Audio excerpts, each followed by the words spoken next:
Rain always made the clinic feel smaller, quieter, like the whole world had already gone home and forgotten this place existed. You finish tying the final bandage around a wolf's injured leg. The animal limps toward its owner.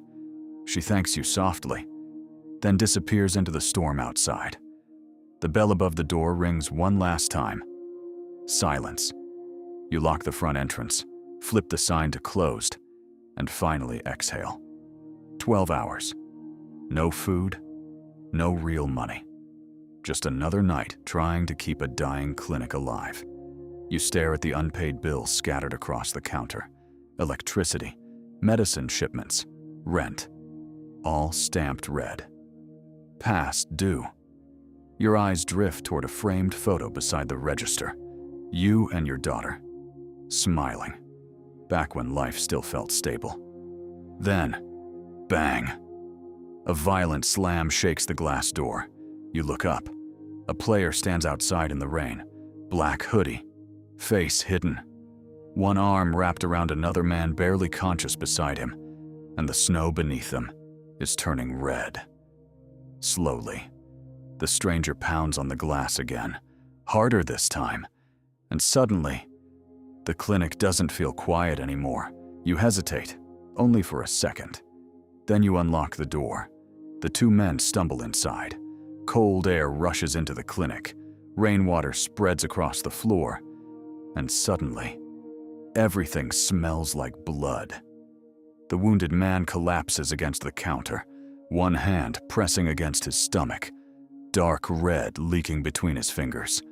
The hooded player looks at you, not scared, not panicked, just focused, like this was already expected. You tell them the hospital is 4 blocks away. Real doctors, real medicine, real equipment. The man reaches into his coat and pulls out a pistol. The room goes silent. Even the storm outside feels quieter. He doesn't point it at you. He doesn't need to. Fix him. That's all he says. But you understand the real sentence. Fix him or join him. Your hand starts shaking. You've spent your whole life healing animals. Broken paws, infected bites, starving wolves abandoned in snowstorms. Not this. Never this. You look at the wounded man again. His breathing is slowing, blood pooling onto your clean floor. Then you look toward your surgery cabinet. Cheap tools, animal medicine, old bandages, things never meant for people. But the gunman keeps staring at you, waiting. And slowly, you realize something terrifying. You are the only thing standing between this man and death. You grab the strongest thing you have, a tranquilizer meant for horses, strong enough to drop a beast in seconds. Your hands tremble as you calculate the dose. Too little. He dies. Too much. He still dies. The tranquilizer works. Barely. You pull the surgical lamp closer, take a deep breath, and make your first incision.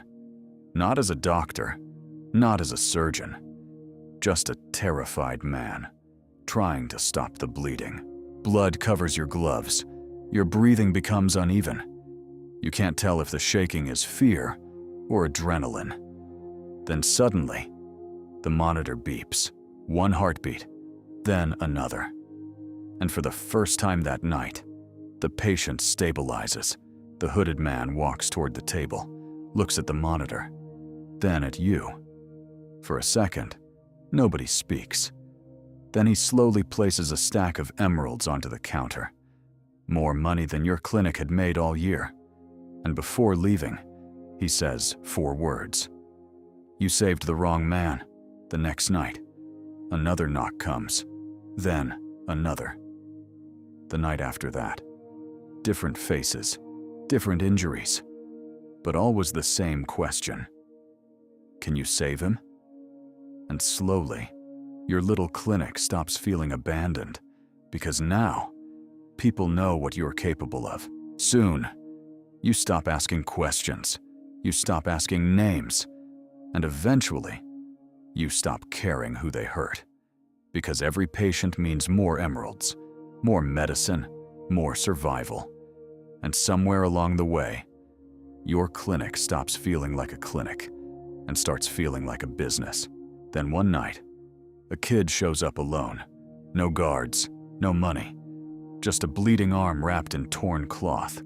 He places 3 emeralds on the counter, everything he has, and quietly asks, "Is this enough?" You look at the boy, then at the emeralds, and suddenly, you remember who you used to be.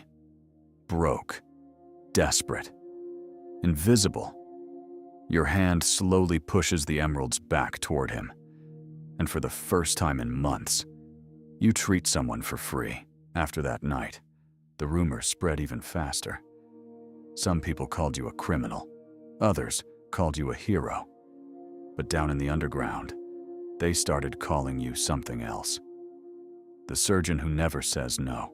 But legends always come with a price, because every life you save creates another enemy. And somewhere out there, someone is hunting for the surgeon who keeps ruining their plans. Then one stormy night, the clinic doors explode open. Not patients, not criminals, guards, armed, angry. And suddenly, everyone you ever helped starts running for their lives. You grab only one thing, your medical bag, not the emeralds, not the clinic, just the tools that kept people alive. Then you disappear into the storm, while your underground empire burns behind you. Weeks later, another hidden clinic appears. Different city, different basement, same lantern light, same medical bag. Because legends like yours don't disappear. They relocate. And then, late one night, there's another knock at the door. You freeze, slowly look up, because deep down, you already know. In your world, every knock changes your life. The door slowly opens, and standing there is the little boy you once treated for free. Except now, he's older, stronger, and behind him stands an entire group waiting for your help. The boy smiles slightly, then says, "They told me if I ever needed help, I should find the surgeon who saves everyone." You stay silent for a moment, then slowly step aside. And once again, the clinic opens.